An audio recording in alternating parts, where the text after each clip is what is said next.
Well, hello everyone, and welcome to the undisputed heavyweight champion of the world, show made for the fans by a fan. I am your host, as always, Richard Tiemann, and this is the award-winning Fan Show.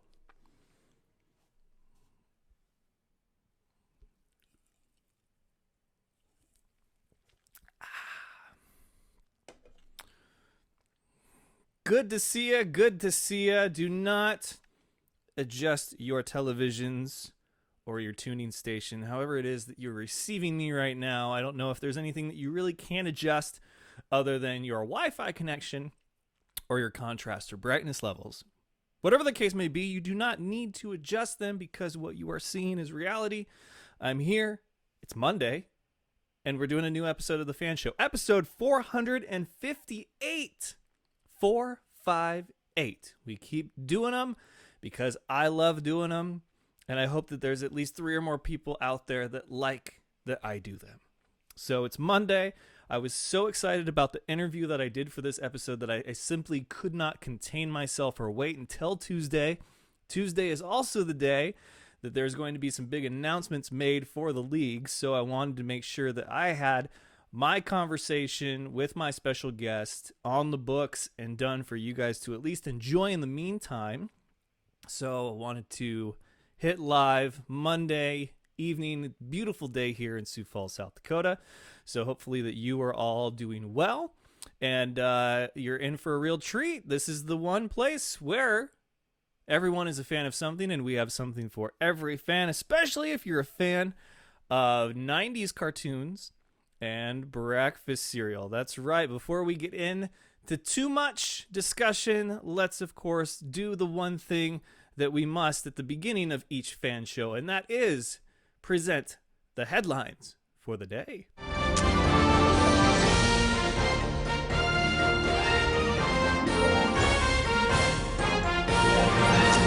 Headlines, of course, brought to you by Dynamite Enterprises. In a time where everyone else seems to be closing their doors or cutting back on business, they are not.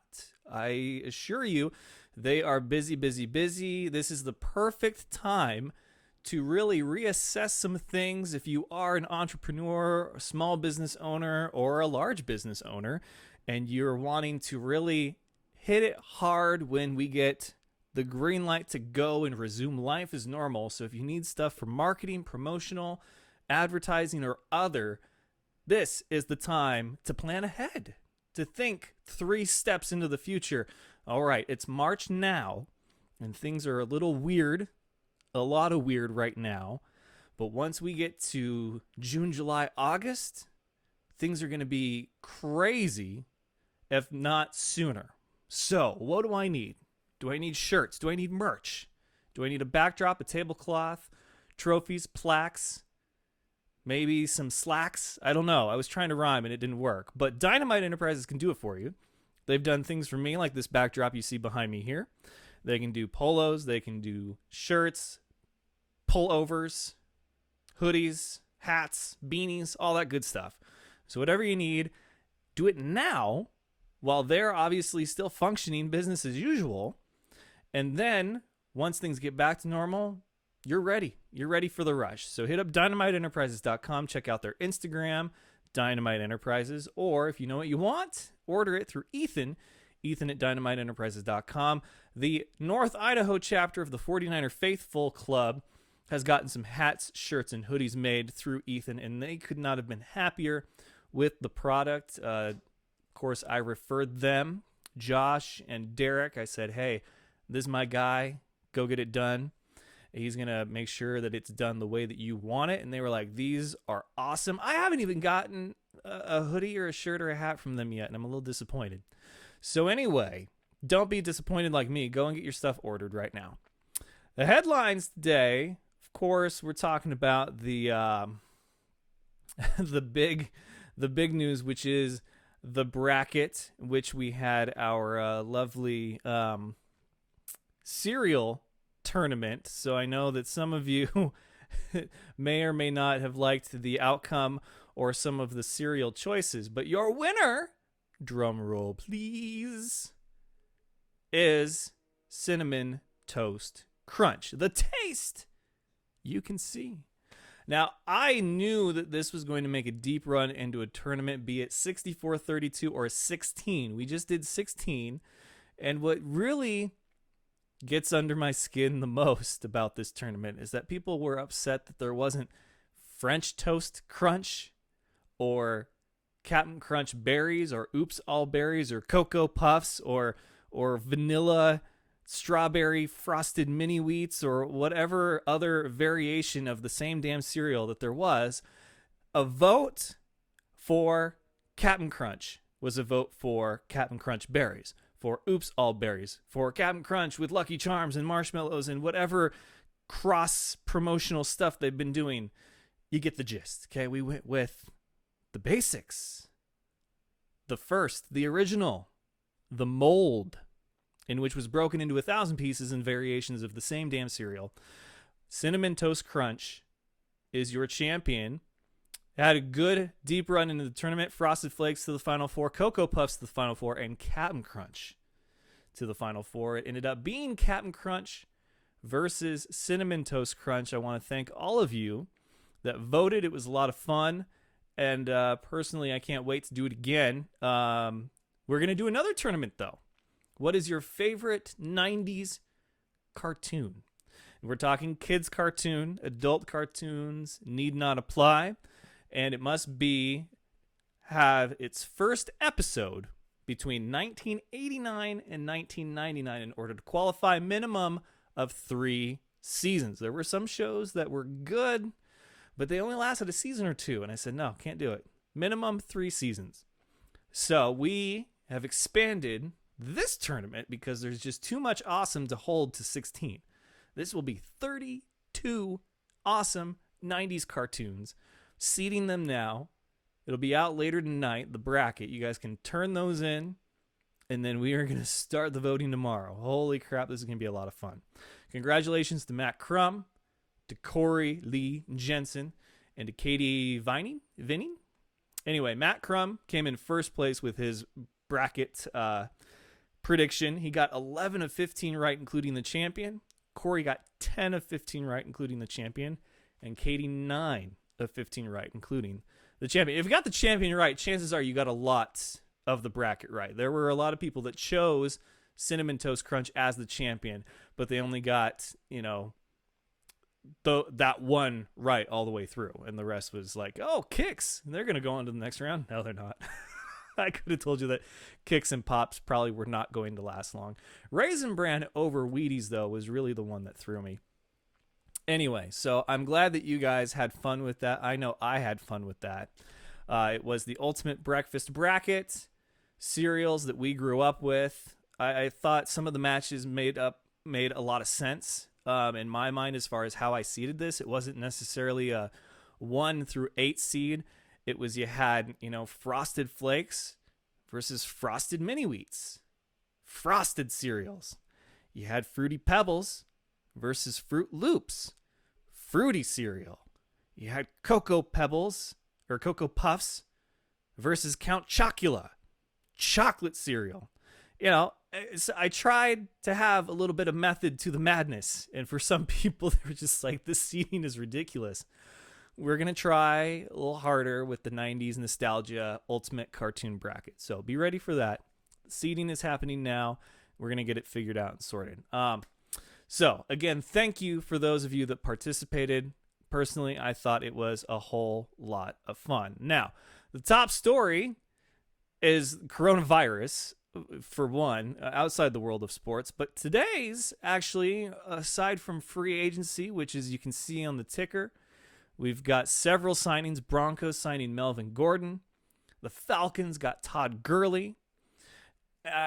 There's some moves that I honestly wonder about, and some that are like, that could really be something. So a question to think of as we go through this is Colts, Buccaneers, or Panthers, who is most likely to not only make the playoffs, but have a deep playoff run. And if you don't think they'll have a very deep playoff run, then which of those three do you think will at least make the playoffs? The Colts have Phillip Rivers.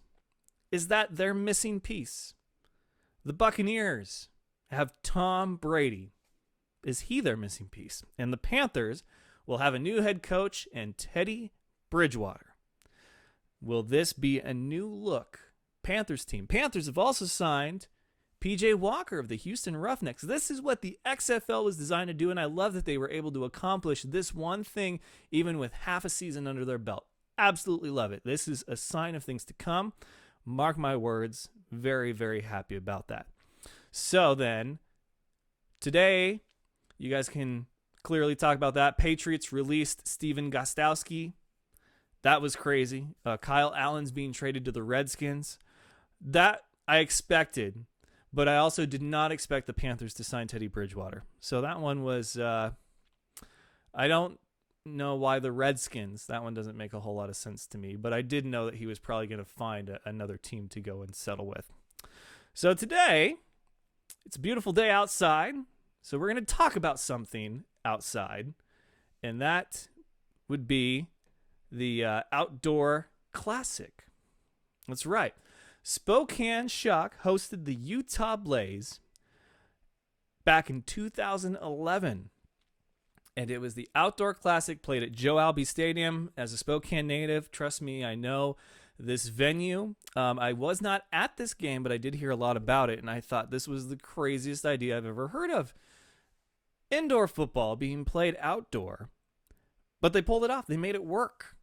And my guest today, Jerry Kurz, was the commissioner at that time and was in attendance, talks in great detail about that game. Now, the reason that we're talking about the Outdoor Classic is because as we anxiously await for a decision from Commissioner Todd Tryon and the rest of the IFL as far as what we're looking at for a 2020 season, obviously right now we're going into the second week of games, or the third week of games being canceled or postponed. So it would have been the second game of the season for the Sioux Falls Storm. They would have hosted the Frisco Fighters.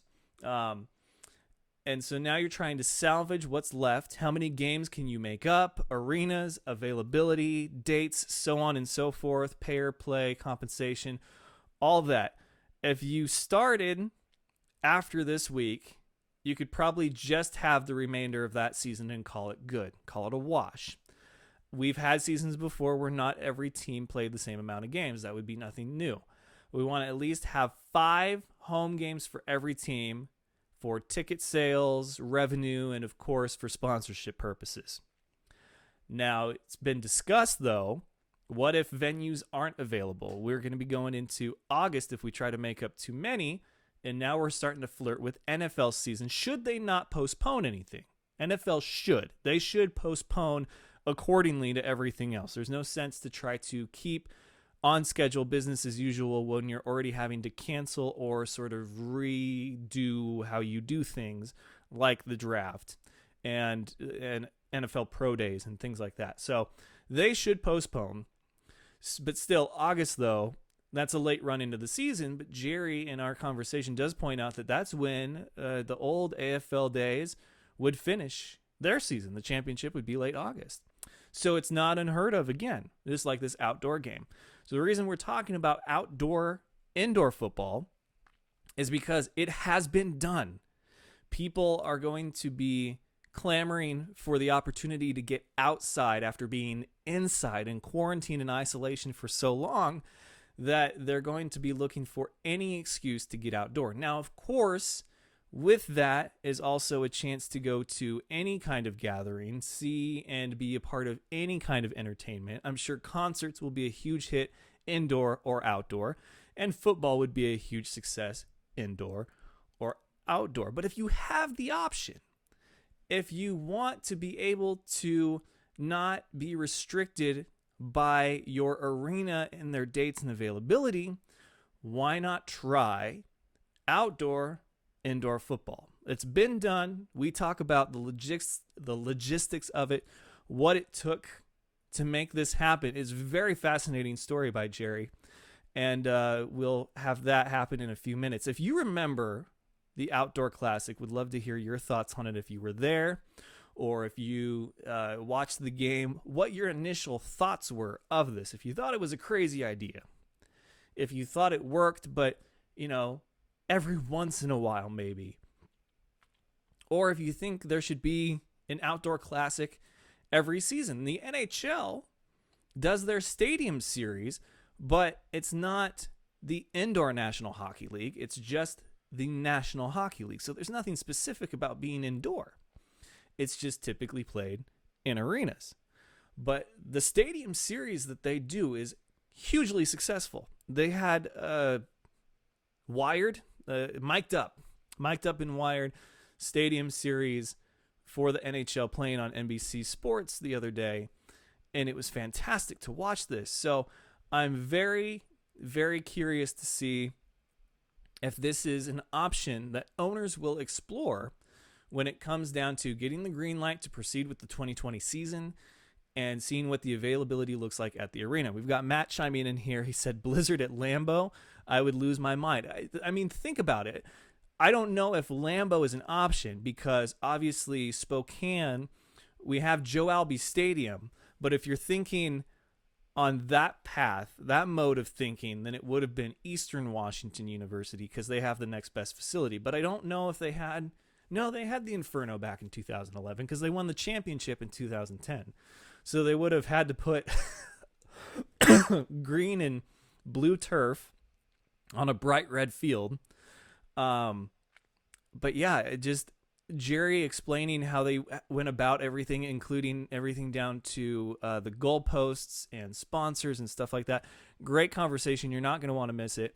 But I am curious, for those of you that are fans of teams in other areas, other markets, what stadiums come to mind, and could you imagine having indoor football there? I think it would be great if, because of the circumstances surrounding the 2020 season, if there was a week or two where games were played outside. I really do think it would be something special, something that, it was one game that happened back in 2011 for the Shock, which is why it makes it so unique and so special, is because it just happened the one time. But again, it's not unheard of, and they're not even the only team that's done it before. Other indoor teams have played outdoors. That just happens to be one of the big ones. So I think it's an option that should be entertained. Obviously, tomorrow we will know a lot more. But if it comes down to it, would you mind going outdoors to see indoor football played? That's my question to you as we continue to talk about NFL free agency, the IFL, just everything kind of being put on hold right now. The IFL is the last sport really that's on hold. Everything else has kind of been canceled. So there is hope. There is discussion here to be had. Matt also said that Frosted Flakes got robbed. I'm a huge Frosted Flakes and Honey Nut Cheerios fan. I think they got robbed too. And people are saying that it was rigged. If it was rigged, one of those two cereals would have won. Just like there's cartoons for that bracket that if it's rigged, you'll know because those will win. And I'm not telling you who right now because I don't want to get accused of that. But yes, I think the Outdoor Classic is a great thing to revisit right now because it doesn't close every door. It opens one. And maybe even more than that, because if you have great outdoor facilities at your disposal, why not use them?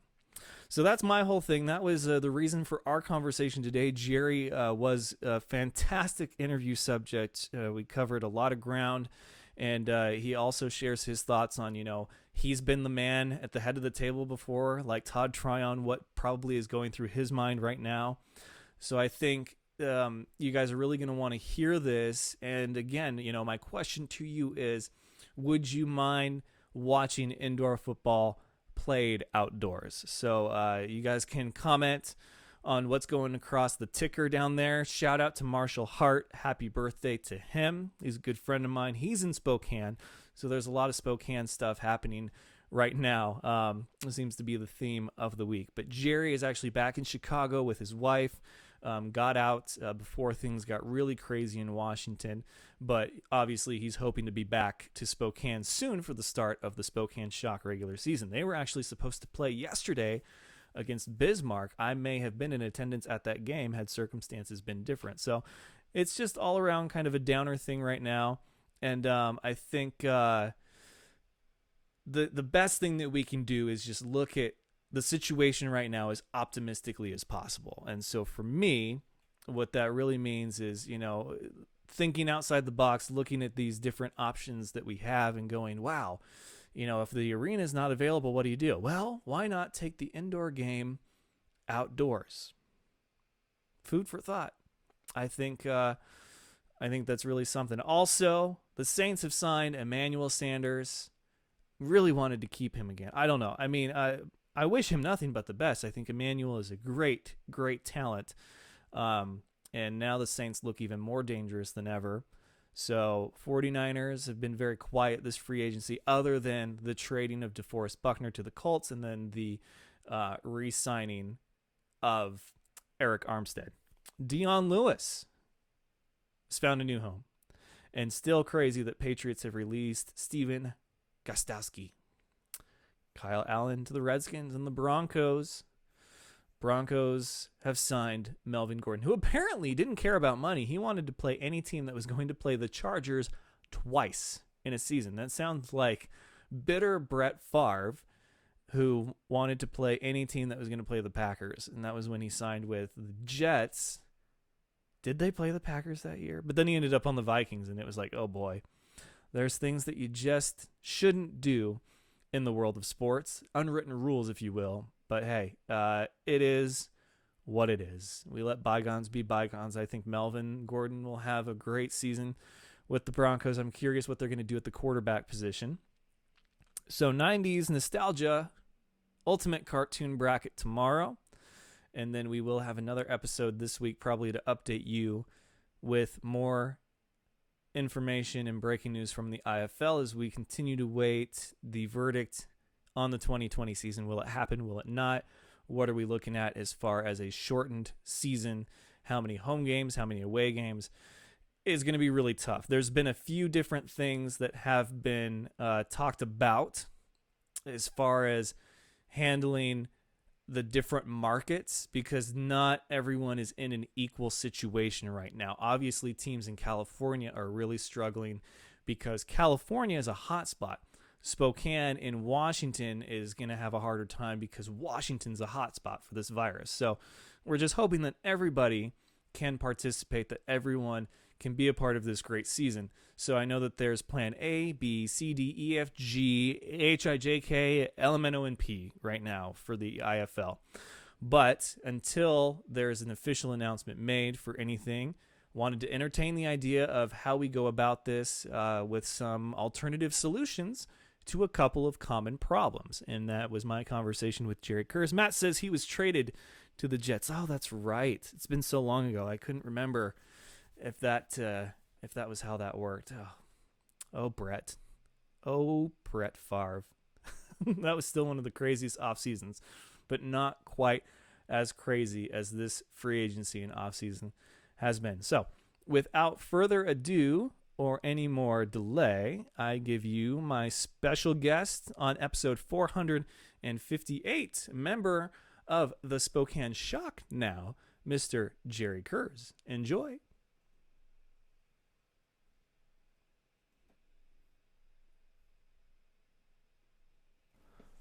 All right, Fan Nation, as we charter into uncharted waters with the 2020 IFL season being put on hold, and we're trying to figure out what the season will look like once we get the green light, and we're exhausting some options as far as making up lost games and venues and dates and all of that. I was reminded of the time that Spokane, the Shock of the AFL, hosted the Outdoor Classic, them versus the Utah Blaze, and that final score was Spokane 76, Utah 49, in what really was a classic and just a one-of-a-kind game. A man who was a part of that league and in attendance, Jerry Kurz. Welcome, sir. How you doing? I'm doing great. Yourself? I'm doing well as someone can be that's doing the quarantine and keeping myself isolated. It's the weather is starting to finally warm up here in South Dakota, and I'm a outdoorsy person despite being a huge fan of indoor football, as ironic as that may be. But you want to get out, you want to take the dog for a walk, you want to go and visit this place or that place. If you're into fishing, it's coming up on that time of year. So taking it a day at a time, I would say, is the recurring theme around my household. How about yourself? You returned to Chicago, correct? I did. I was Spokane, of course, And then we saw that things were about to be shut down. The league was suspending for a bit, postponing. And so I thought that if I was going to get quarantined or shelter in place, it might not be a bad idea to get back to Chicago and have that with my wife, as opposed to myself in my apartment in Spokane.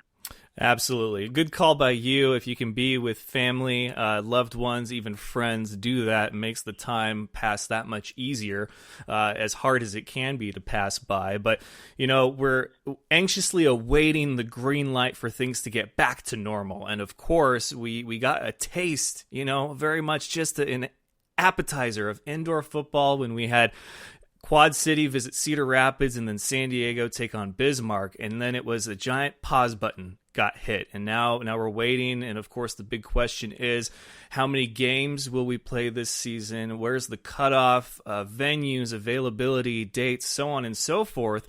And it reminded me of that game, Spokane versus Utah in the Outdoor Classic, because people, when they finally get the green light to resume life as normal, they may not want to go right back inside right away. So maybe having a few games outdoors wouldn't be such a terrible idea. Of course, you were there.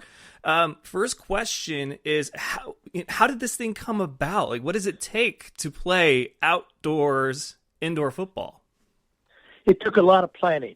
Brady Nelson and his ownership group and the entire team came forth with an idea to play a game outdoors. It came together. Utah was the opponent. Christine Murdoch, who was the owner at that time, was all in favor. It took a lot of logistical work to get it going, but the Shock was always a well-run organization. Mm-hmm. And they did a tremendous job because you had to transport not only the field, but you also had to get the dasher boards. We had to have cranes, cherry pickers to put up the rebound system. So it took a lot of work, but it was a great evening. It was a great time underneath the stars. I think everybody in attendance really enjoyed it. The challenges that you have, though, it's not really, at that time, arena football or indoor football in the sense that the fans' two biggest complaints were evident. They were too far from the action, and the balls didn't get to go in the stands. Yeah. And everybody wants the balls to go in the stands. We always joke, you've got to give the players back if they go in the stands, but you get to keep the ball. But we lost those two things there. However, I didn't hear anybody else complain. They were joking about those two things. Some people may have been more serious than others. However, no one had a bad time because it was such a unique experience. Yeah, it was very unique, and it was something that when I had heard it was happening, and then it happened, it was... wow, that's a very interesting concept. There's obviously no reason why you can't, because they made it happen, because you're trying to think logistically, like, how do we create an indoor environment or then an arena environment outdoors? And hockey, the NHL has its stadium series, but of course hockey isn't called the Indoor National Hockey League. It's just the National Hockey League. So is it something where you do it every once in a while just to give indoor fans that outdoor feel, or is this something where it's more that, despite the name Indoor Football League, that you could very well do this, maybe once or twice a season just to kind of mix it up? I'm not sure. It was unique. It fit the time. However, it does take away, as much as I was joking about what those people said, you don't have the same feeling of closeness. You don't have the same environment. The music doesn't reverberate the same. You can't hear the action between the players the same. And so, as being a unique opportunity and doing it once in a while, I think, of course, that's always interesting. But on a regular basis, I don't know that it would carry the same feeling that you have from playing indoor football. That's my only concern, really. Yeah, and it's a very valid concern, obviously, because one of the things that makes arena and indoor football so great is its feeling of intimacy, and you take that away if you're not able to get the fans right next to the action.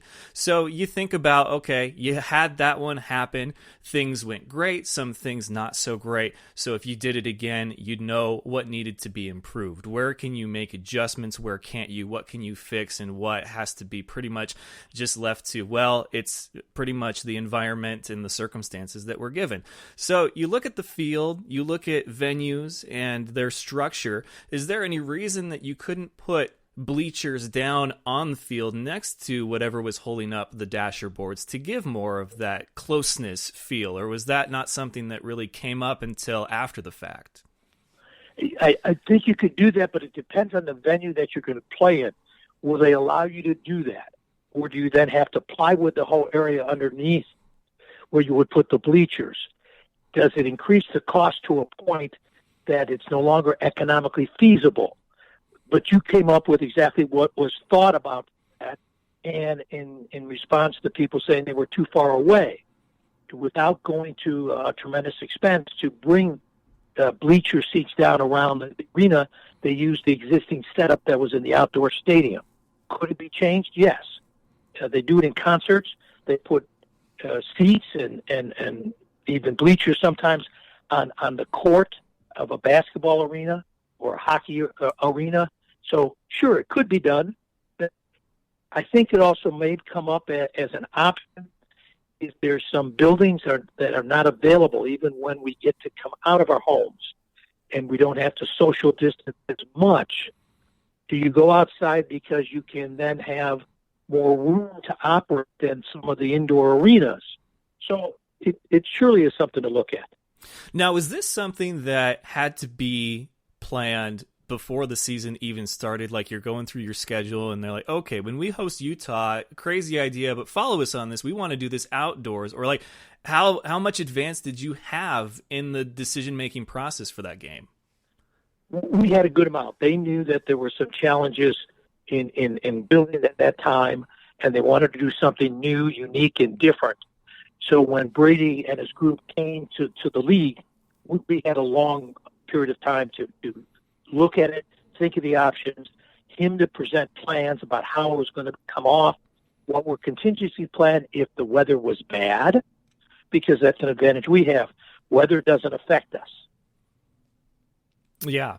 And I think weather obviously would be a big factor in a lot of places because it's so unpredictable spring and summertime, especially in the Pacific Northwest. I mean, props to Spokane for having the confidence to pull that off. Granted, it was June, but you just never know what the weather is going to hold in that area of the country. So the Midwest, even down South California, I mean, you're talking outdoor in the summertime, upwards of 90 to even 100-degree heat. Not that football players haven't played in that kind of heat before, but it's not something you're exactly familiar with when it comes to indoor and arena football. So it has been done. It is something to possibly entertain should it come to that. But, you've been in the big chair before. What do you think is on Todd Tryon's plate right now as far as once you get the green light, what's the first priority as far as making up the lost games?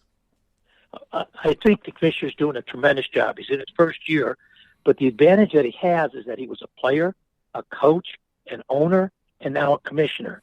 That lays a good path to where he's at. And he's the focal point. When you sit in that chair, everything floats up to you, and he's handling it extremely well. He knows that every ownership group is on the same page with him. We want to provide for our fans and partners a full slate game. There's multiple ways to do that. Have multiple games and played in a week in football world before? Yes. In a perfect world, we'll end near the end of August, which brings us back to the origin of the game. When arena football / indoor football started, the championships, for example, the 3 championships that the Spokane Shock have won, were all won near the end of August. Mm-hmm. So the commissioners led us to look at having the championship near the end of August, work backward from there. There's always going to be some discussion about the slate of games. But right now, everybody's on the same page. We want to provide to the fans and our partners a full slate of games, and we'll do that. Yeah, fans are a big part of it, obviously. And then, of course, you want to do good by your sponsors as well. One of the questions I had for you about that outdoor game is that because it's not indoor, you lose a lot of aesthetics as far as placement for certain things, as far as what sponsors can purchase. There's no ribbon going around a stadium. Well, most modern stadiums probably, but I recall Joe Albi, it does not have any kind of ribbon going around it. There's not obviously a big jumbotron hanging down, all four sides in the middle of the field. There's a scoreboard. How advanced that is, I don't know. And how big that is. Do you have two, one at each end zone? So how was that conversation as far as making sure that the sponsors were getting everything that they needed with an outdoor version of the game?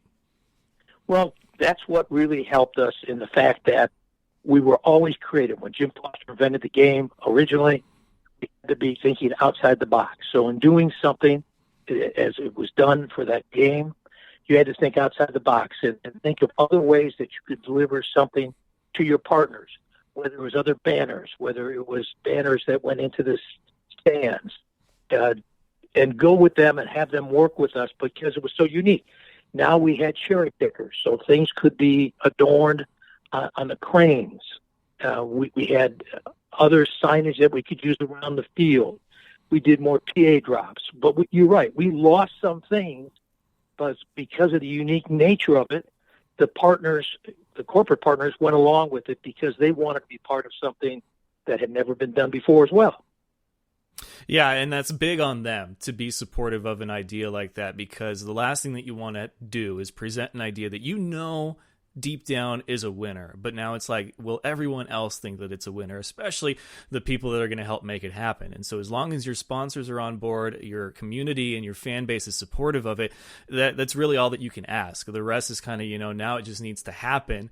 And how the outcome happens is whatever it is. But as long as you can execute where you can control and make sure that the product is as good as can possibly be out there on that field, then obviously everybody wins. Had something gone wrong, had the game been very one-sided or a blowout, who knows what the feeling would have been after. But I do think that because it was so unique and very much a one-of-a-kind game done, that to do a couple would be great, but you don't want to be forced to finish out the remainder of a season outdoors because of venue limitations. And that, I think, is going to be one of the biggest obstacles in the coming weeks is, what are teams looking at as far as who gets what priority for what dates and how many games do you make up? I think people are okay with a shorter season, but obviously promises have been made and hopefully everyone can reach a certain level of understanding if not every promise can be kept given the circumstances.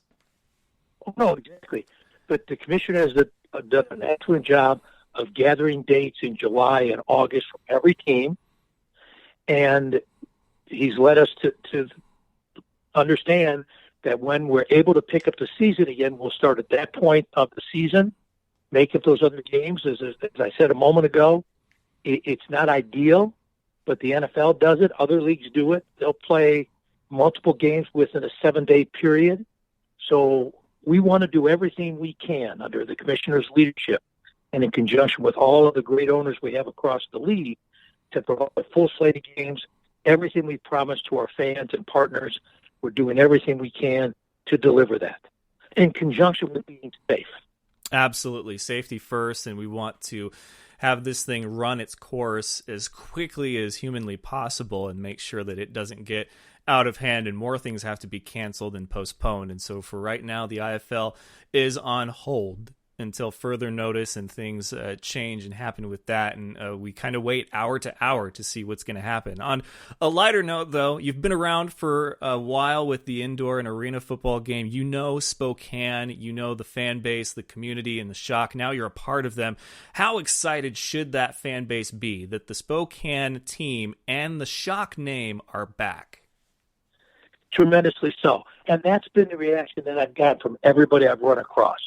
I was there at the beginning when the idea was birthed to have Spokane come in. I saw the development and the evolution of that fan base going to sold-out arena game after game, the way they took to it at all levels, the support around the community for the team all year long. what that ownership group did, how they evolved to the AFL, and then to now have it come back in that same storied manner, brought to them by Sam Adams, who, well-known football player himself, has been involved in arena indoor football for a considerable amount of time, but he saw what was there in that market. He got to spend a lot of time there when he was with the Seahawks. And so him wanting to do that enthused me. I thought I was semi-retired, doing some work for the league, having a good time, and said to me, come and help us with this, bring this back to where it was before. And the reaction has been tremendous. The corporate entities have come back to support the team, and the fans are as enthusiastic as I've ever seen them. And I think they're as disappointed as anybody about us not being able to play yet, but we'll be there for them.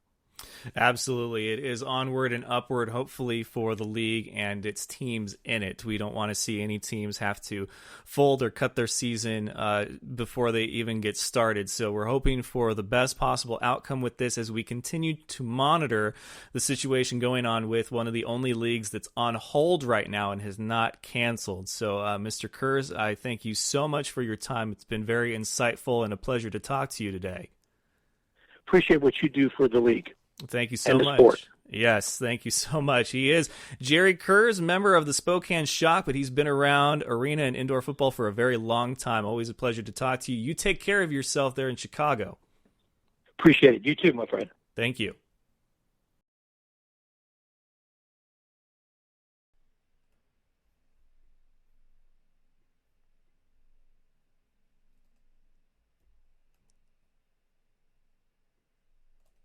And one more big thank you to Mr. Jerry Kurz of the Spokane Shock for being my guest this evening.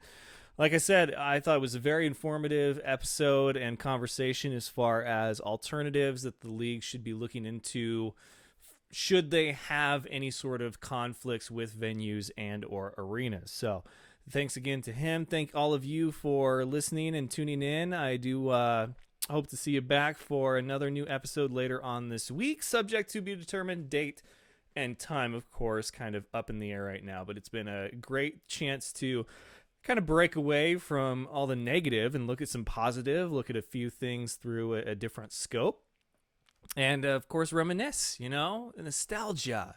That's the theme also with our 90s cartoon nostalgia bracket starting tomorrow. But again, thank you guys. And don't forget that if you're listening to me in podcast form, you guys get the exclusive hear it and see it before anybody else. If you have liked the page on Facebook, facebook.com/fanshowofficial.